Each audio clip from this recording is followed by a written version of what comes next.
Good morning, guys. Welcome back to Multi Investing. Today, we're going to speak about the most undervalued REIT on the market with a potential upside of about 100%. I think it's worth 2 times the money. The stock is under our radar. We've been buying it. We've been buying now recently. There was a dip at $10.20. And we're going to introduce this one and we're going to introduce our approach, why we think it's undervalued, and we're going to explain what happened. This stock is misunderstood completely.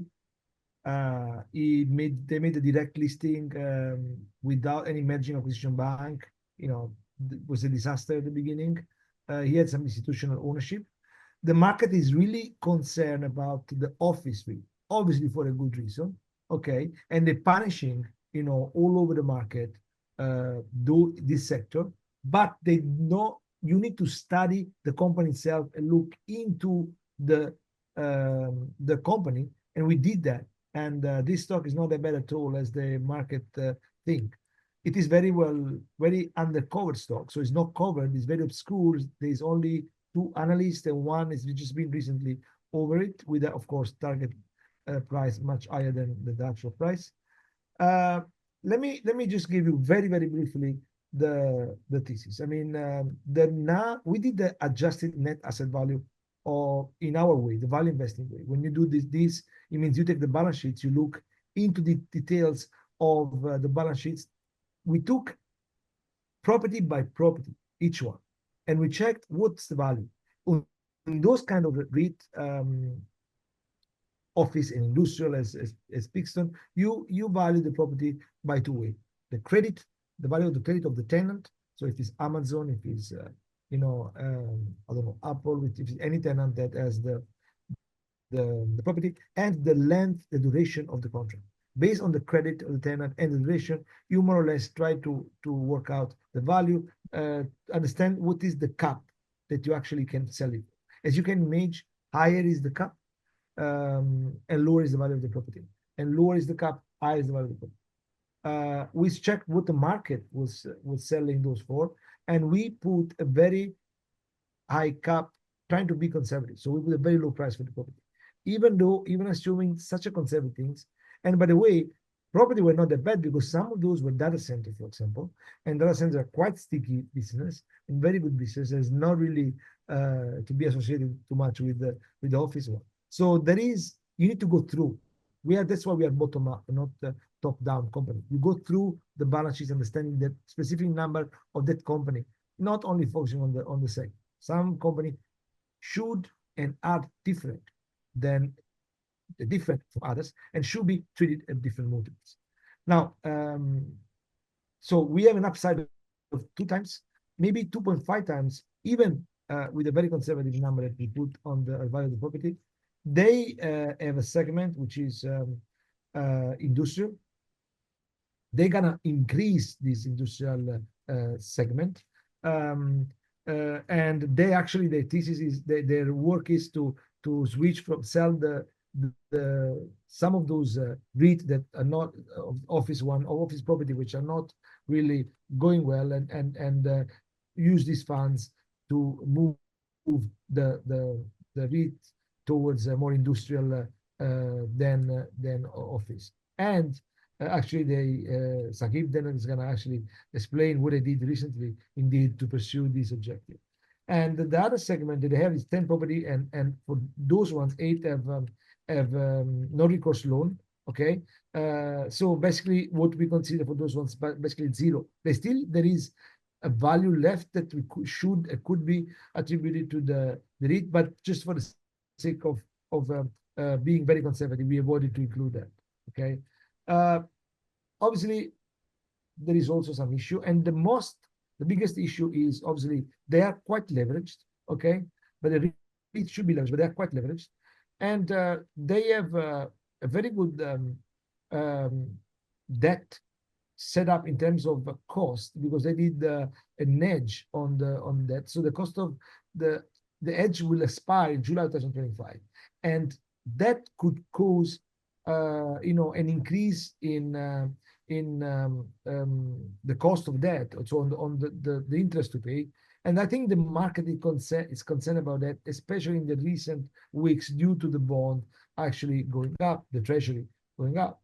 But we did a calculation in the AFO, which is the just funds from operation. It is quite impressively much bigger than the dividend they pay. It's probably I mean the dividend is only 30% of those. So even if we did the calculation to impact from 150 basis point of cost of debt due to the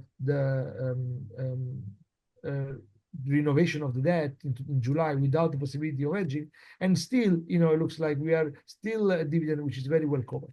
Also, some of those properties now that have a lower yield, from recent acquisition, they're gonna be eventually, they saying they're gonna actually renegotiate a higher level because some of those industrial property, especially the iOS one, and Sakib is gonna explain what they are. They really in the growth sector. The thesis is that the people once the market will understand what is in the company, when the market will understand that the company is more focused on 60-70% eventually industrial rather than the office REIT, and it's so undervalued, the market will actually start to appreciate the company under a different light and assign the company different multiples. But about the new acquisition and other things, I like to our senior analyst Sakib to explain a bit deeper. Thank you, Antonio. Let me go straight to the acquisition that they have done. So, as Antonio have said, their main purpose right now is to sell the office properties, the low-performing office properties, and move towards the industrial segment. Now, iOS is their latest addition to their industrial segment. iOS are industrial outdoor storage properties. Normally, the land to building ratio is like 20% building and 80% land. These kind of properties are very, unique and a very critical part of the supply chain of a lot of e-commerce companies like Amazon, for example. So, and they are, it's a very high growth sector. It has low supply coming into it because of a lot of zoning restrictions. The lot of new iOSs are not coming on the market, and a lot of older iOSs are being converted into new malls, new plazas, new parking lots, and stuff like that. So iOS has some sort of supply constraints, very big supply constraints. Plus, this sector, as it's only 20% building, has very low capex. So Peakstone acquired 51 iOS properties for $490 million. These properties cover 440 acres, roughly around across 14 states. They are almost 100% occupancy. There's a lot like 100% occupancy in this segment, and 47% of the leases are tied to investment grade tenants. Now, this portfolio was acquired for a very tight cap rate, 5.2%.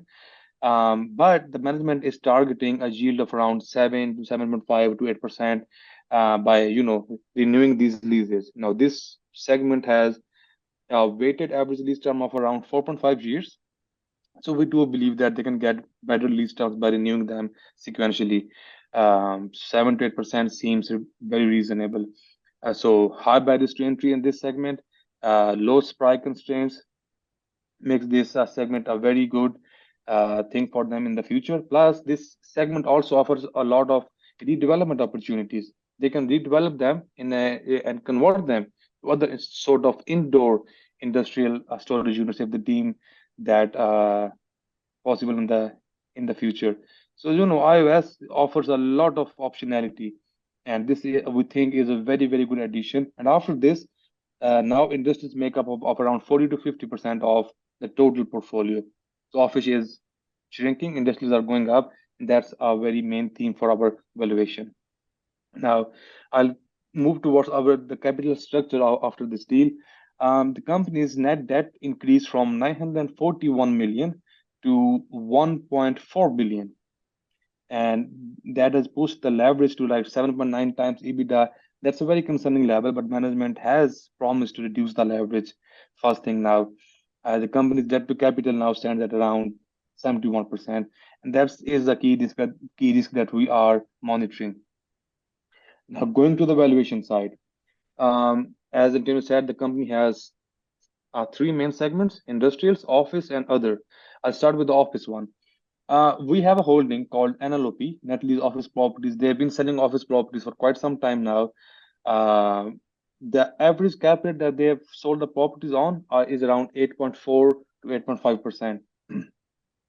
We could have done, just simply took this multiple, applied that to the properties of Peakstone. But we looked at each individual property, we valued it according to its annualized base rent, its weighted average lease term, the location, and everything.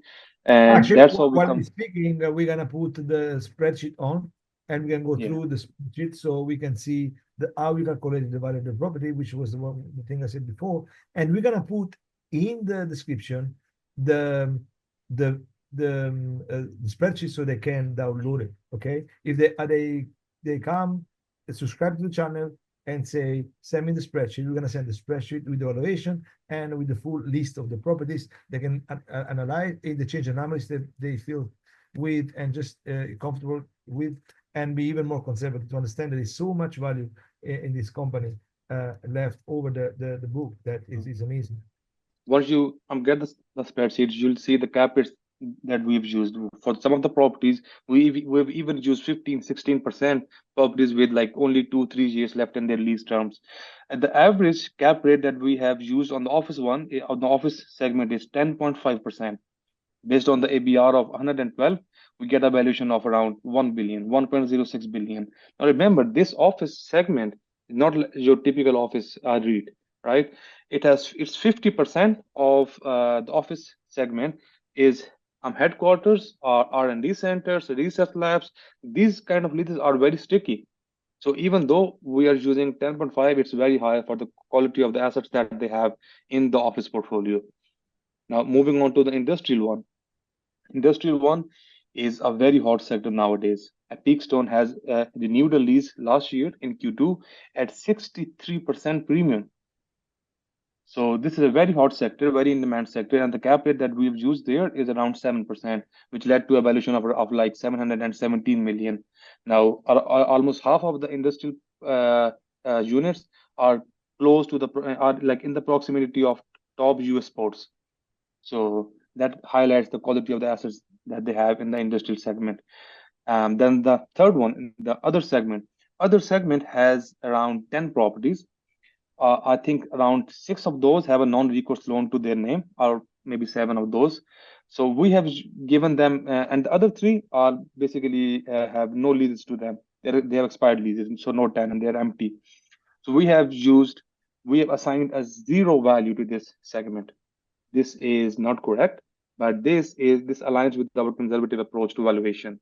Now, Exactly. So I can give you, let's share in the video. We can see the value that we have calculated in very conservative way, the 1,063 plus the 717, and that would be, almost 1.8 million and extra, and we have the value now as we're speaking today is actually up 4%. We bought it 10, 20, 10, 20, 10, 30, 10, 40, but what's the actual value now? So we are,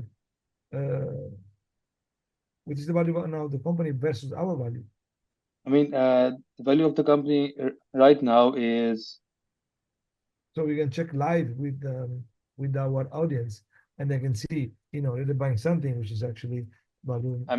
the market cap is 412 million right now for Peakstone, and they have a net debt of around 1.4 billion. So that's 1.8 billion EV. So 1.06 billion of our office valuation, 600 something valuation of for our industrial. Then we've assigned no value to the other segment, and then the IOS segment. Now IOS segment is worth definitely more than what they have paid for that, as for those properties. They've paid 490 million, but they're targeting a yield of around 7.5 to 8%. So it's worth definitely more. But again, staying in line with our conservative approach, we've only added the cost of these properties in our valuation.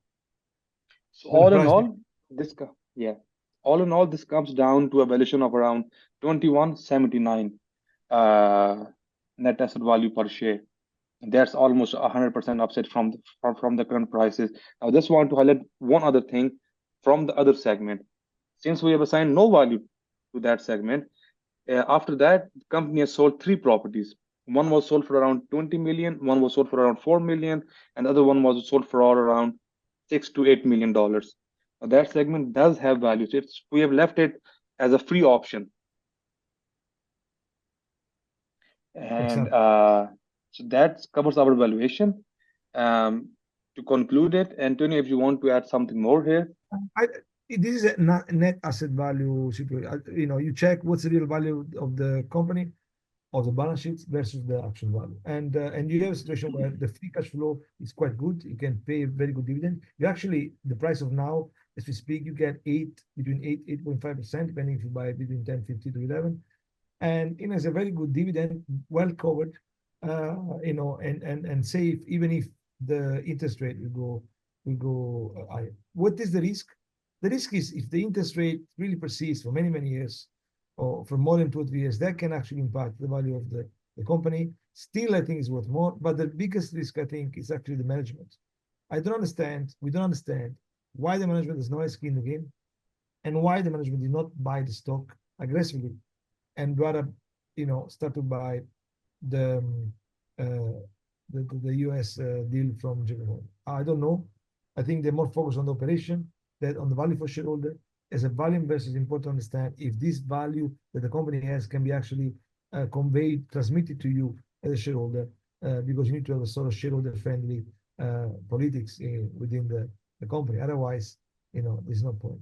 So that is one risk to keep in mind, the management and the way they're moving.